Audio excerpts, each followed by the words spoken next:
Hello everybody, I am Shushmita Das. Today the topic of my presentation is all about green chemistry and catalysis future trends. Before going to details, I want to show the content of my topics. Here is my contents and these are topics. At first, I want to give a brief introduction on the topic. Since the beginning of the 21st century, it was considered of paramount importance to reduce the impact on the environment caused basically by pollutants, including waste products generated by the chemical industries. Thus, there was urgent need to develop environmentally benign or green synthesis. We already know that a number of ways are available to reduce the impact on the environment of a large-scale process. These include carrying out reactions in safer aqueous system instead of hazardous organic solvents. The reactions, as far as possible, should be carried out at ambient temperature instead of using heat energy. If possible, the materials should be recycled. The pathways for synthesis be selected so as to avoid the generation of toxic materials. All this may reduce the impact of the process on the environment in terms of pollutions or consumptions of resources.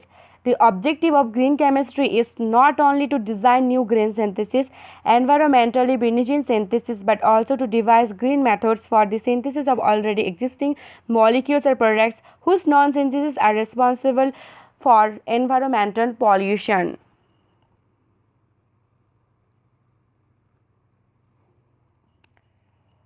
Next slide is definition of green chemistry. The term green chemistry is defined as the invention, design, and application of chemical products and processes to reduce or to eliminate the use and generation of hazardous substances.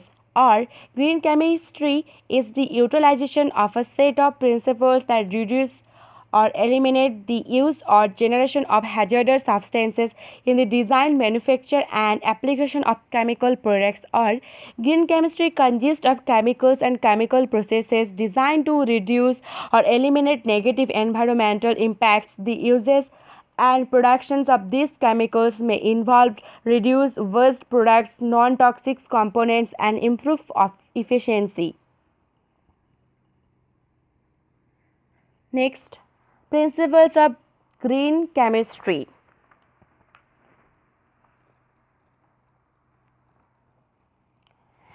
Anastas and Werner, in their book Green Chemistry, The Theory and Practice, Oxford University Press, INC, New York, 1998, p30, 1998, present a green chemistry philosophy which is commented that it has been driven by new knowledge. There are 12 principles of green chemistry toward ideal synthetic methods to save natural resources. First one is prevention. It is better to prevent waste than to treat or clean up waste after it has been created. Number 2, atom economy. Synthetic methods should be designed to maximize the incorporations of all materials used in the process into the final product. Number 3, less hazardous chemical synthesis. Whenever practicable, synthetic methods should be designed to use and generate substances that possesses little or no toxicity to human health or and the environment. Number 4, design for safer chemicals. Chemical products should be designed so that they not only perform their design function but are also less toxic to the human and environment. Number 5, safer solvents and auxiliaries. Solvents and separating agents should not be used whenever possible. If their use cannot be avoided, they should be used as mildly or incautiously. Number 6, designs for energy efficiency. Energy requirements of chemical processes should be recognized for their environmental and economic impacts and should be minimized. If possible, synthetic methods should be conducted at ambient temperature and pressure. Number 7, use of renewable feedstocks. A raw material or feedstock should be renewable rather than depleting wherever technically and economically practicable. Number 8. Reduce derivatives. Unnecessary derivations, use of blocking groups, protections, temporary modifications of physical chemical processes should be minimized or avoided if possible because such steps require additional reagents and can generate waste. Number 9. Catalysis. Catalytic reagents as selective as possible are superior to stoichiometric reagents. Number 10. Design for degradations. Chemical products should be designed so that at the end of their functions they break down into incautious degradations products and do not persist in the environment. Number 11. Real-time analysis for pollution prevention. Analytical methodologies need to be further developed to allow for real-time in-process monitoring and control prior to the formations of hazardous substances. Number 12. Inherently safer chemistry for accident prevention. Substances and the form of a substance used in a chemical process should be chosen to minimize the potential for chemical accidents, including releases, explosions, and fires.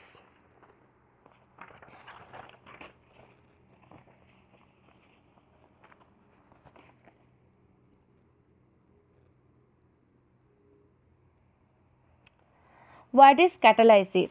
A catalyst accelerates a chemical reaction. It does so by forming bonds with the reacting molecules and by allowing these to react to a product which detach from the catalyst and leaves it unaltered such that it is available for the next reaction.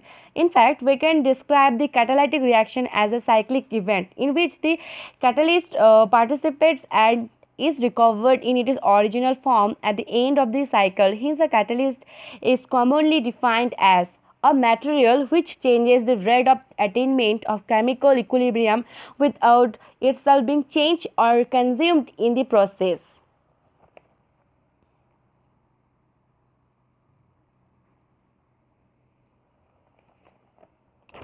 Potential energy diagram of heterogeneous catalytic reaction with gaseous reactants and products and a solid catalyst. The uncatalyzed reaction has to overcome a substantial energy barrier, whereas the barriers in the catalytic route are much lower. To see how the catalyst accelerates the reaction, we need to look at the potential energy diagram in figure, which compares the non-catalytic and the catalytic reaction. For the non-catalytic reaction, the figure is simply the familiar way to visualize the Arrhenius equation. The reaction process when A and B collides with sufficient energy to overcome the activation barrier in figure. The change in Gibbs free energy between the reactants A plus B and the product P is del G. The catalytic reaction starts by bonding of the reactants A and B to the catalyst in the spontaneous reaction. Hence, the formation of this complex is exothermic and the free energy is lower. There then follows the reactions between A and B where they are bound to the catalyst. This step is associated with an activation energy, however, it is significantly lower than that for the uncatalyzed reaction. Finally, the product P separates from the catalyst in an endothermic step. Next, the energy diagram of illustrates several important points. First one is the catalyst offers an alternative path for the reaction which is obviously more complex but energetically much more favorable. Number 2, the activation energy of the catalytic reaction is significantly smaller than that of the uncatalyzed reaction, hence the rate of the catalytic reaction is much larger. Number 3, the overall change in free energy for the catalytic reactions equals that of the uncatalyzed reaction, hence the catalytes does not affect the equilibrium constant for the overall reactions of A plus B to P. Thus, if a reaction is thermodynamically unfavorable, a catalyst cannot change these situations. A. Catalyst changes the kinetics but not the thermodynamics. Number 4. The catalyst accelerates both the forward and the reverse reaction to the same extent. In other words, if a catalyst accelerates the formation of the product P from A and B, it will do the same for the decomposition of P into A and B.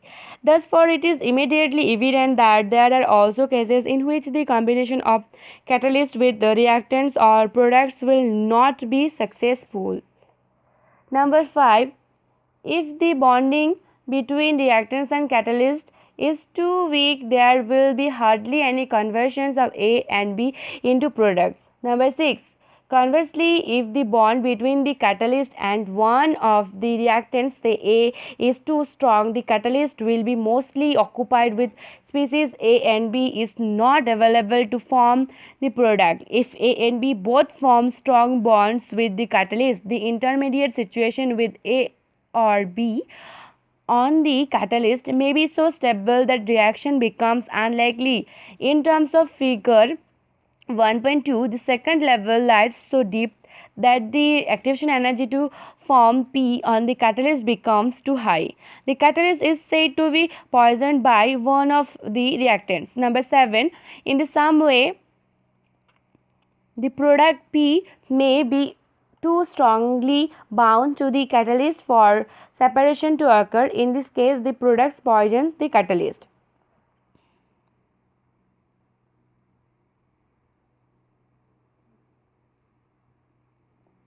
Next, catalysis and green chemistry. Technology is called green if it uses raw materials efficiently such that the use of toxic and hazardous reagents and solvents can be avoided, while formation of waste or undesirable byproducts is minimized. Catalytic routes often satisfy this criteria. A good example is provided by the selective oxidation of ethylene to ethylene epoxide, an important intermediate towards ethylene glycol, antifreeze, and various polyethers and polyurethanes.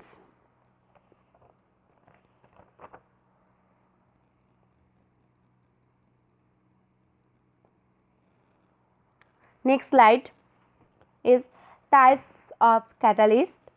Catalysts are commonly divided into two basic types, homogeneous and heterogeneous. Homogeneous, when in a reaction the catalyst is present in the same phase as the reactants, it is called homogeneous catalyst. Metal salts of organic acids, organometallic complexes, and carbonyls of CO, Fe, and RH are typically homogeneous catalysts. Examples of homogeneously catalyzed reactions are oxidation of toluene to benzoic acid in the presence of cobalt and manganese, benzoates, and hydroformylation of olefins to give the corresponding aldehydes. This reaction is catalyzed by carbonyls of cobalt and ruthenium. Number 2, heterogeneous. If the catalyst is present in a different phase from that of the reactants in a reaction, it is called heterogeneous catalyst. The catalysts are usually solids, whereas the reactant are gaseous or liquid. Typically, heterogeneous catalysts are inorganic solids such as metal oxides, sulfides, and metal salts, but they may also be organic materials such as organic hydroperoxide, ion exchanges, and enzymes.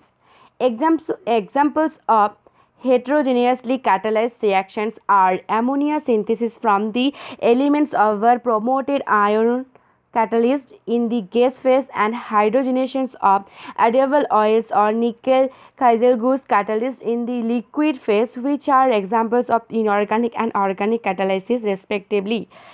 Electrolysis is a special case of heterogeneous catalysis involving oxidations or reductions by transfer of electrons. Examples are the use of catalytically active electrodes in electrolysis process such as chloroalkali electrolysis and in fuel cells. Next slide. Comparison of heterogeneous and homogeneous catalyst. Heterogeneous and homogeneous catalyst. Readily separated heterogeneous catalyst, often difficult to separate homogeneous catalyst. It is usually distinct solid phase and it is same phase as reaction medium. Heterogeneous catalyst lower selectivity, and homogeneous catalysts are high selectivity, long service life and short service life. Often high energy process often takes place under mild conditions, and readily regenerated and recycled heterogeneous catalyst, expensive, difficult to recycle in homogeneous catalyst.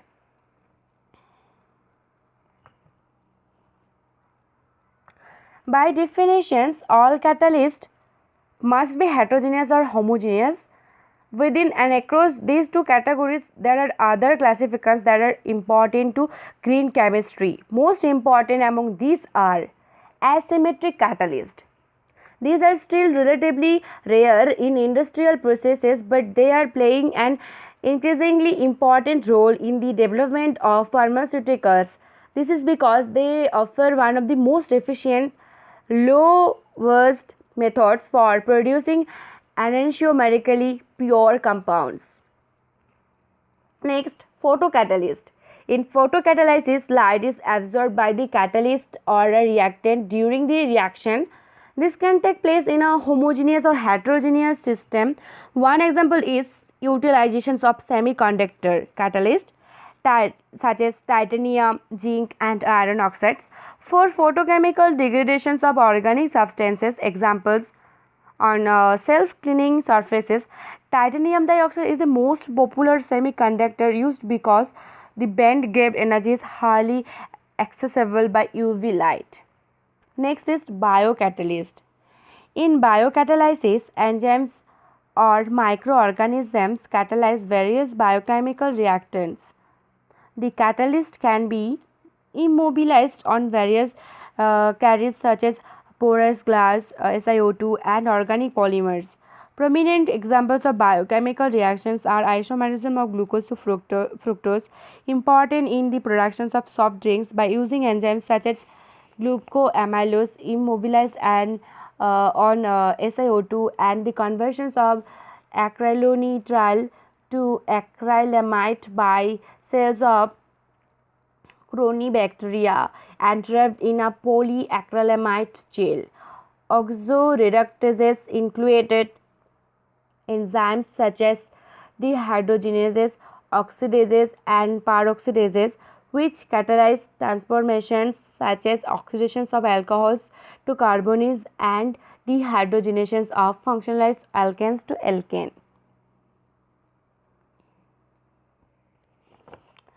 Next, environmental catalyst. The main aim of environmental catalyst is environmental protections.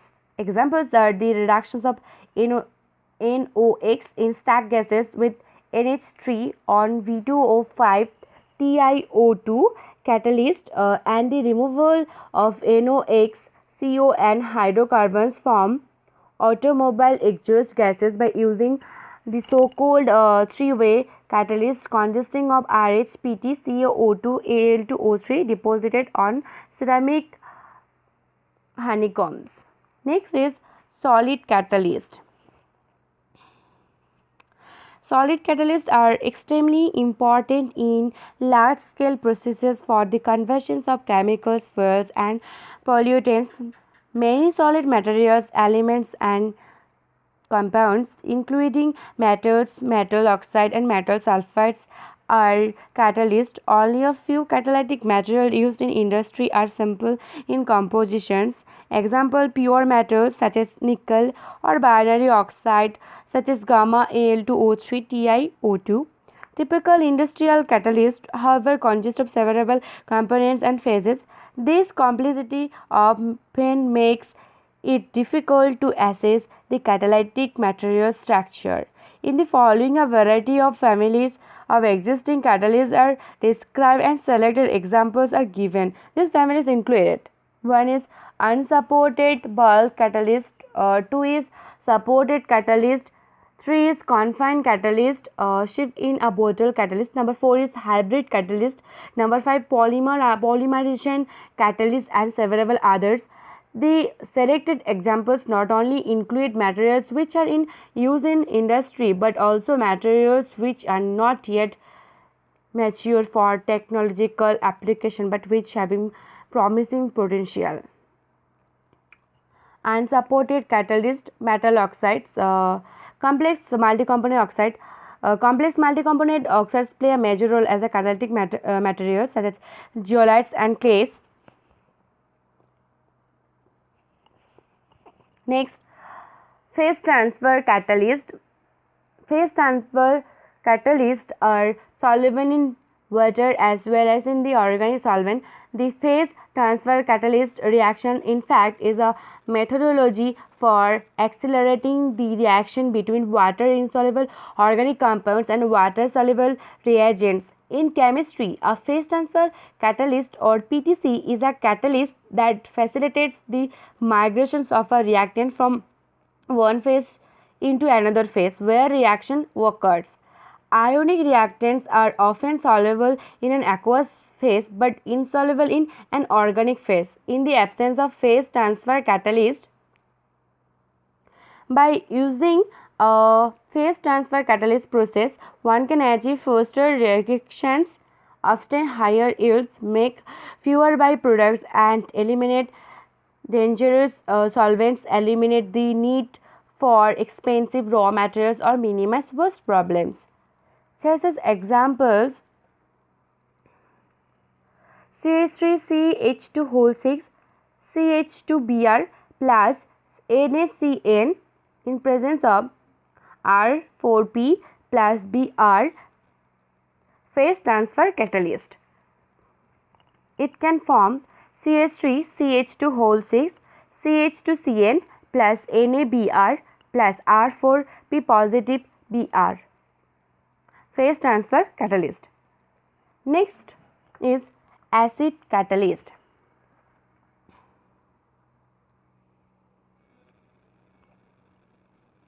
Hydrogen fluoride, an extremely corrosive, hazardous and toxic chemical used in the preparation of linear alkyl benzenes, has been replaced by a solid acid catalyst, fluorinated silica alumina catalyst. Polymer supported catalyst. Polymer superacid catalyst is obtained by binding aluminum chloride to sulfonated polystyrene. This is used for the cracking and isomerizations of alkanes at 357 degrees Celsius at atmospheric pressure. Next, the role of catalysis. The waste generated in the manufacture of organic compounds consist primarily of inorganic salts. This is a direct consequence of the use of stoichiometric inorganic reagents in organic synthesis. In particular, fine chemicals and pharmaceuticals manufacture is wrapped with antiquated stoichiometric technologies. Examples which readily come to mind are stoichiometric reductions with metals such as sodium, magnesium, zinc, and ferrium, and metals hybrid reagents such as lithium aluminum hydride, sodium borohydride, oxidations with permanganate, manganese dioxide, and chromium reagents, and a wide variety of reactions. Examples sulfonations, nitrations, halogenations, diazotizations, and Friedel-Crafts acylations employing stoichiometric amounts of mineral acid such as H2SO4, HF, H3PO4, and Lewis acid such as aluminum chloride, zinc chloride, boron tetrafluoride. This solution is evident. Substitutions of classical stoichiometric methodologies with cleaner catalytic alternatives. Indeed, a major challenge in fine chemicals manufacture is to develop processes based on H2O2, CO2, and NH3 as the direct source of hydrogen, oxygen, carbon, and nitrogen. Catalytic hydrogenations, oxidations, and carbonylations are good examples of highly atom efficient low salt processes. There are few examples such as PHCOCH3 plus hydrogen in presence of catalyst. It can form PHCHOH-CH3 100%. Next slide is green chemistry in organic synthesis. green synthesis of catechol and adipic acid in greener way. The environmentally benign or green synthesis of adipic acid, catechol and BHT, a potential replacement of for BH3, has been developed by John W. Forst and Karen M. That's starting with glucose and using a biocatalyst genetically altered E. coli bacteria in figure 1.5. The environmentally benign synthesis of catechol and adipic acid uses D-glucose, a non-toxic and a renewable resource, as a starting material.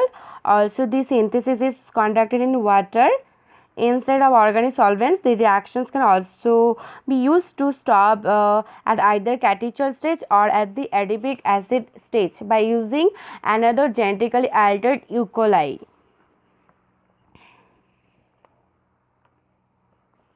Okay, number 2 is acetaldehyde. It is most conventionally obtained by the Walker-Simmons oxidation process. In this process, ethylene is oxidized with oxygen in presence of catalyst solutions. The reactions is CH2 double bond CH2 plus oxygen in presence of catalyst PD oblique CO water, and it can form acetaldehyde 90%. Number 3, synthesis of ibuprofen.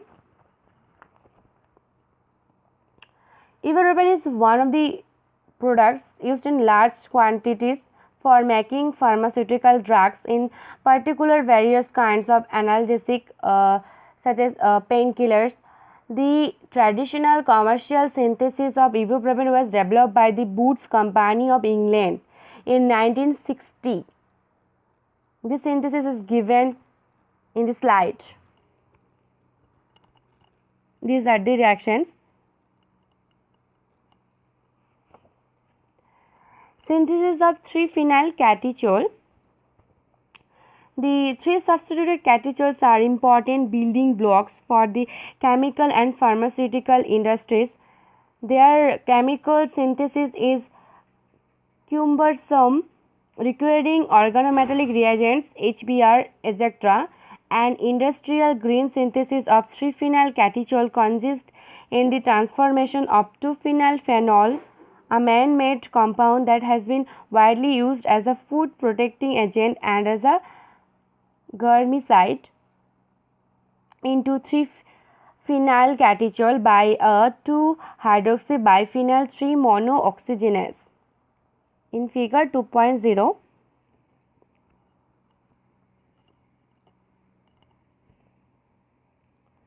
This enzyme has the potential for the synthesis of 3 substituted catechols. However, its strain could not be used for the synthesis of catechols. Number 5.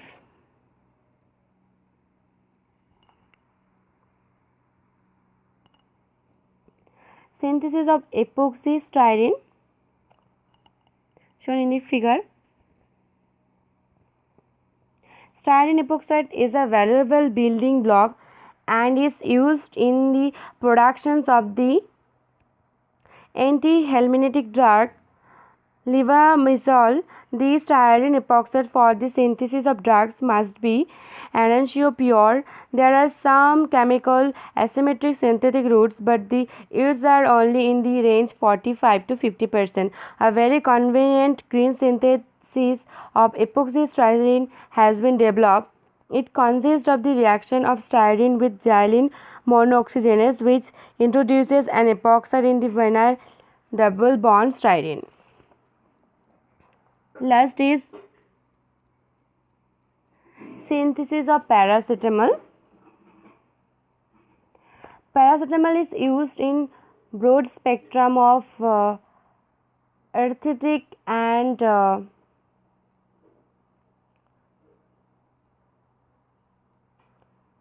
rheumatic conditions linked with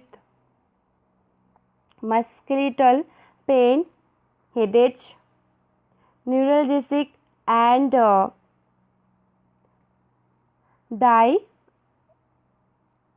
dimenorrhea. It is generally prepared for p-nitrophenol by reactions followed by reactions with acetic anhydride acetic acid mixture. Alternatively, it is obtained by the Beckmann rearrangement of oxime of p-hydroxyacetophenone. In the green synthesis of paracetamol, para-hydroxyacetophenone is reacted with ammonia and hydrogen peroxide in presence of titanium silicate. Catalyst to give the oxime of para-hydroxyacetophenol. In fact, in the below reactions, ammoxidation process via in situ formations of hydroxylamine by titanium catalyst, oxidations of ammonia with hydrogen peroxide in the microketone occurs in the bulk situations. This methodology can be applied to any ketone or aldehyde for the formations of oximes. Typically is in preparations of cyclohexanone oxime, which is used in the manufactures of caprolactam via the Beckmann rearrangement of the oxime. The oxime of para-hydroxyacetophenol obtained below or Beckmann rearrangement gives paracetamol. In the figure,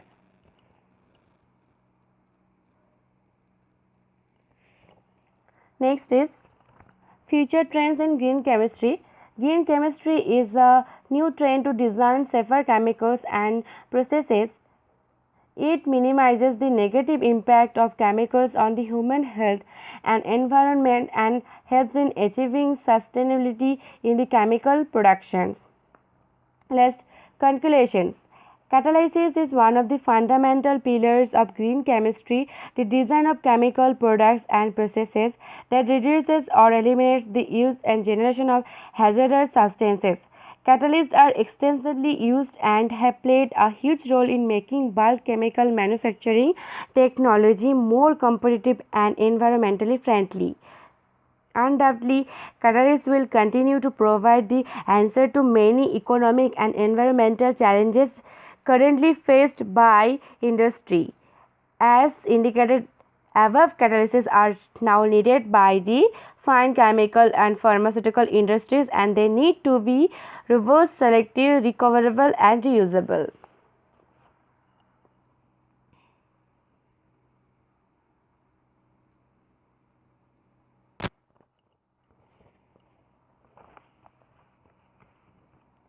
References. I have taken help from the book B.C. Gates Catalytic Chemistry 1992, Wiley, New York. Number 2 is J.M. Thomas and W.G. Thomas, Principles and Practice of Heterogeneous Catalysis, V.C.H. Wenham. Number 3, G.A. Summerjoy, Introductions to Surface Chemistry and Catalysis, 1994, Wiley, New York. Number 4, M. Curran Durst, W. John Force, Environmentally Compatible Synthesis of Adipic Acid from the Glucose, J.M. Chems, SOC, 1994, 1163999400. And the book is 5 and 6 and the 7. The next slide is acknowledgement. I would like to express my special thanks of gratitude to my professor Dr. Babli Roy for her valuable suggestions. Last but not least, I would also like to thank my parents and friends who helped me a lot in finalizing this seminar within the limited time frame. Let's thank you. Thank you all for listening to my presentation. Thank you.